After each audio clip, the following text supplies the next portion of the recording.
Finally, dumating na rin yung ating macadamia. Ayan. So, ganito pala siya.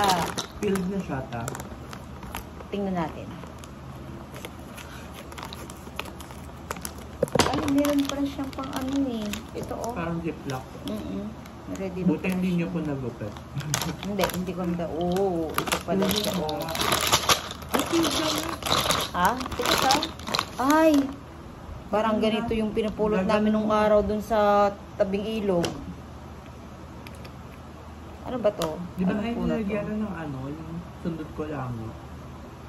Parang meron silang panungkit sa ano eh, dun sa TikTok. Napanood ko lang sa TikTok to eh.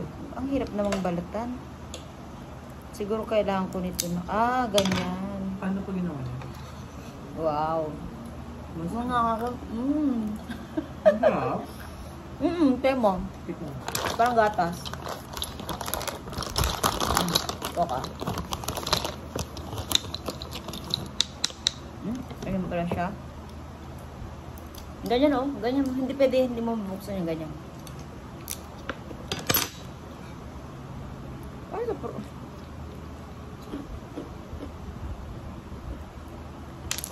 Sarap pala siya. Kaya pala dahil bumibili.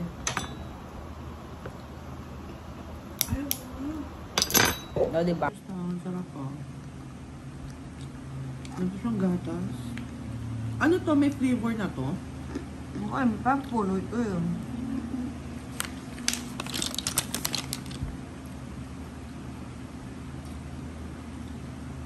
Wala.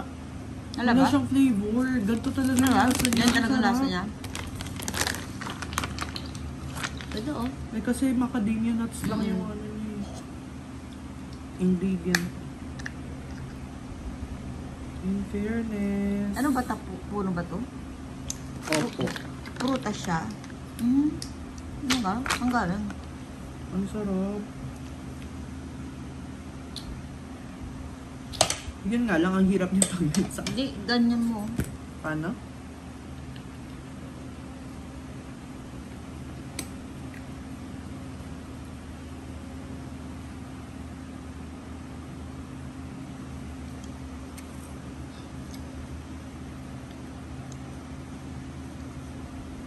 Ganyan mo, ganyan mo. Yan. Ayun. Ang sarap. Kasi gusto mong tikman? Case tikman mo. Kasi. Ayaw mo?